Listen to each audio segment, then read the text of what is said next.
There will be some concern about the fitness of star midfielder Rodri, who obviously went off injured in the first half with what looked to be a knee injury following an innocuous collision with Thomas Partey. Seemed to jar his knee. Guardiola was unable to provide an update really after the match. It remains to be seen how serious that is. He was able to provide a bit of an update on De Bruyne, though, who, of course, missed that game against Arsenal with a groin injury picked up in the Champions League draw with Inter on Wednesday.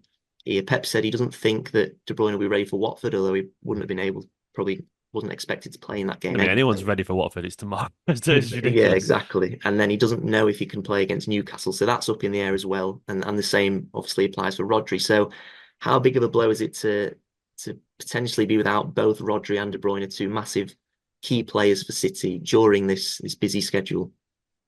Rodri entirely depends on the size of the blow. Look, there's some people going around saying it could be season ending. There's some people, we just don't know. It's all speculation. I'm nervous, I'm not going to lie, because I think Rodri's one of one. There's no one like him in world football. And I know there's a lot of discourse around City signing a potential replacement or a backup or whatever, like Bruno Guimaraes mentioned a lot, but there's no one. Even if we sign Bruno from Newcastle, he couldn't come in and do the job Rodri did straight away, just because it took Rodri 2 or 3 years to get to that level at Manchester City Football Club, because it takes time under Guardiola to learn the ways, the positional awareness that you need to play under Guardiola, just to get up to speed with your teammates. There's no one we could sign in world football that would come in and be able to do the job as good as Rodri does. The closest we probably get was probably Gundogan, who understands it, but he's getting on a little bit.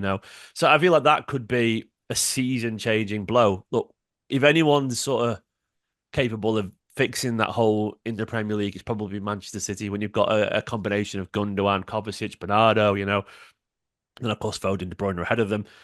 You've got an awful lot of quality there. Presuming De Bruyne is going to be okay, which I think he will be in a week or two. But it's undeniable to me that this is a huge spanner in the works if he's out for a long time. And yeah, look, Watford, he was never going to play anyway. Rodri, he wouldn't play that. That's going to be a really rotated team because City have to. They've got no choice.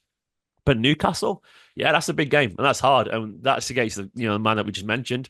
The midfield of that quality against Newcastle. Look, that would be a massive blow. I do think we probably have enough to get through the odd game. Kovacic, Bernardo start the season very well, but look, all of a sudden, our likelihood of winning the Premier League does dip if that's a serious injury for Rodri. Can't really get past that.